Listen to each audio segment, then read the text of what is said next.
Magandang gabi po sa inyong lahat.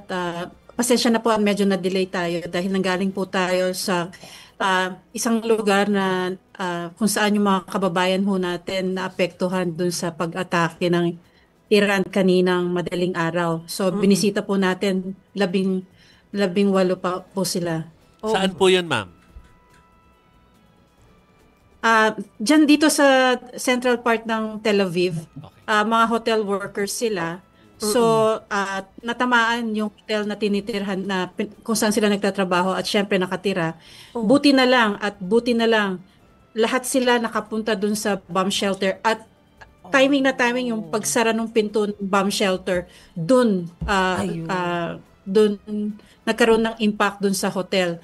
So, Oo. kung hindi nagawa nung kababayan isa na inaisara yung bomb shelter. Hindi ko alam Yeah. kung ano yung ibabalita ko sa inyo ngayong araw na to. Sa oras na to, no? Kamusta? So, ang importante po, So yung we spent some time 18, with them. ligtas po sila.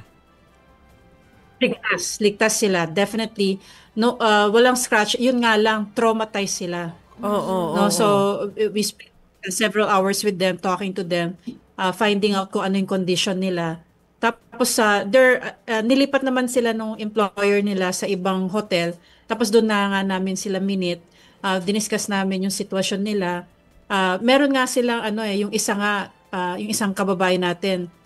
6 days old, may 6 days old na baby. Mm. Kasama siya doon sa bomb shelter. No, everybody's safe, Wow. yun nga lang traumatized talaga. Opo. Sabi nga nila parang bulad na inakyat tapos binagsak, parang ganon yung feeling daw nila.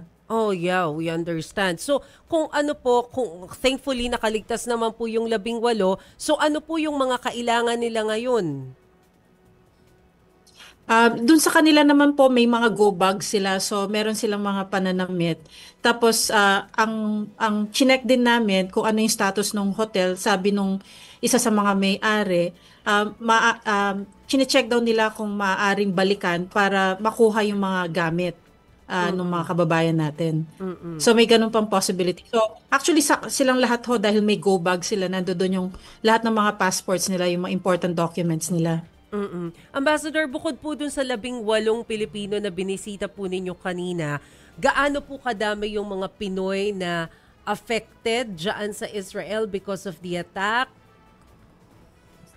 So, bali po, chinecheck ho ngayon yung case load natin, no? Ah, Parang ang affected po so far sa bilang namin, ina-update pa namin as we speak, mga 56 po yan, no? Affected na. 56. Tapos yung cases na kinukwento ko, yung mga relocation cases, no? At meron din ho tayong mga medical case Mm-mm. na yung isa verify pa namin kung ano ba talaga yung status. Pero kanina ding umaga, bago tayo pumunta sa mga hotel workers, pumunta ho tayo doon sa hospital ng pinaka-critical na patient natin.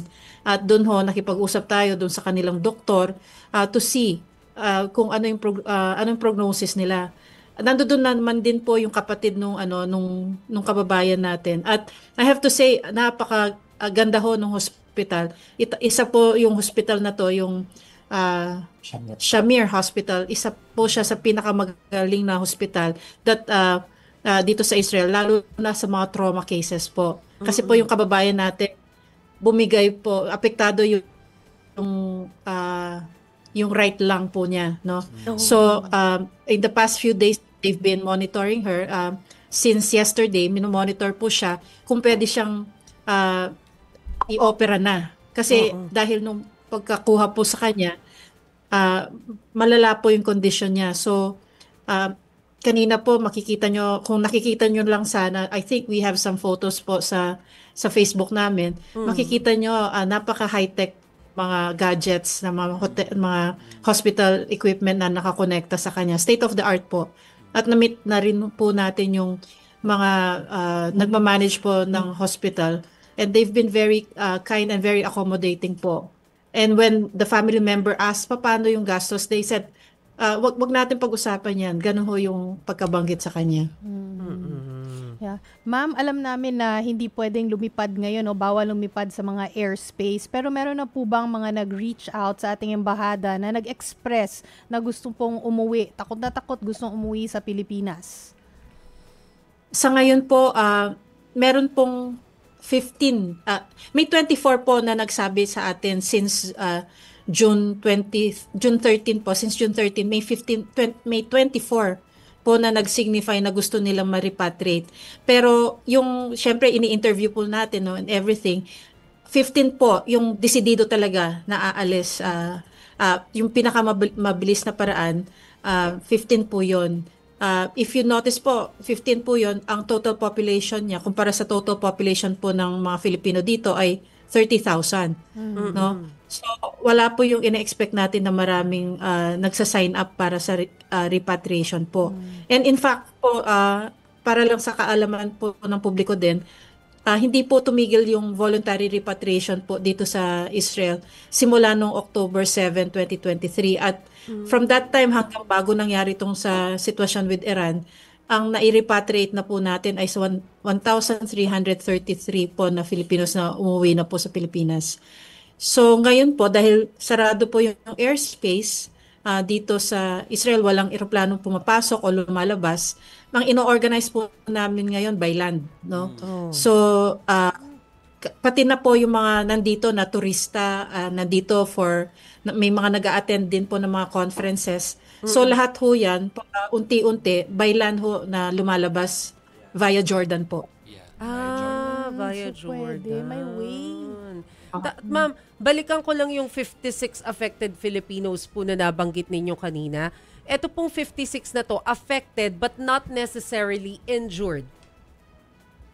Yung injured po sa listahan po namin, so far 9 sa pagkakaalam namin. Pero yung isa check pa rin namin kung ano yung extent ng kanyang injuries. At dun sa 9 na sinasabi ko, kasama na po yung may nanganak, so mother and child, no? Tapos meron ho dyan na very minor injuries at hindi na nga siya nakaregister sa hospital.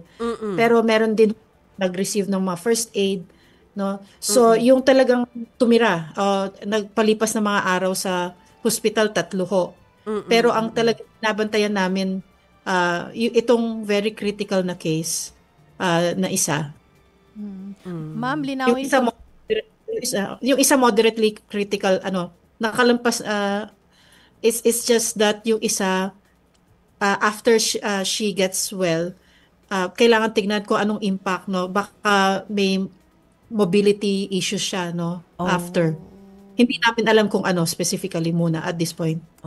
Ma'am, linawin ko lang, no, para malagay lang sa konteksto dahil hindi lahat ng mga audience natin nakakaintindi kung bakit may pag-aatake na nagaganap between Israel and Iran. Ano po ang official statement po dyan kung bakit may pag-aatake po na nagaganap ngayon?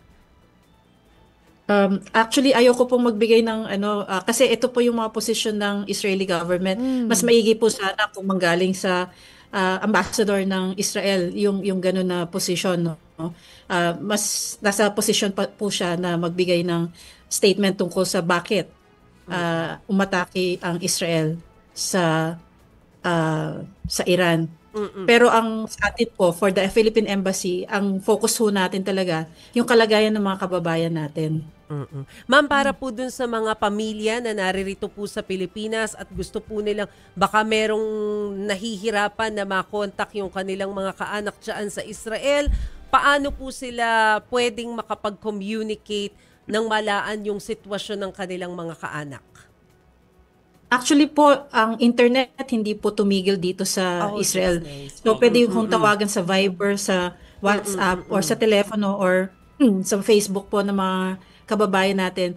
Hindi po natigil kahit na yung simulang nangyari to. So please contact your family member to find out kung ano yung nangyayari, no, diretso. But at the same time po, if I may, I'd like to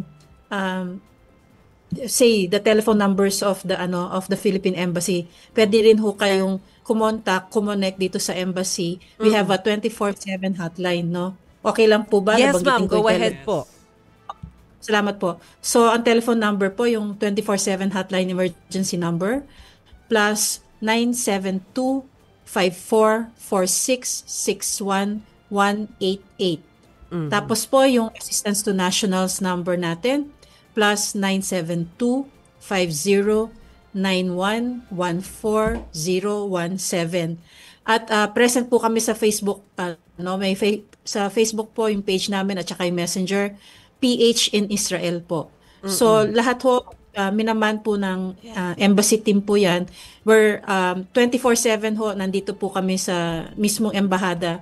Hindi na po kami umuuwi, no? Para lang matugunan po yung mga concerns po ng mga kababayan natin. Ma'am, yun pong sa Facebook, pwede rin silang mag-messenger doon, ano?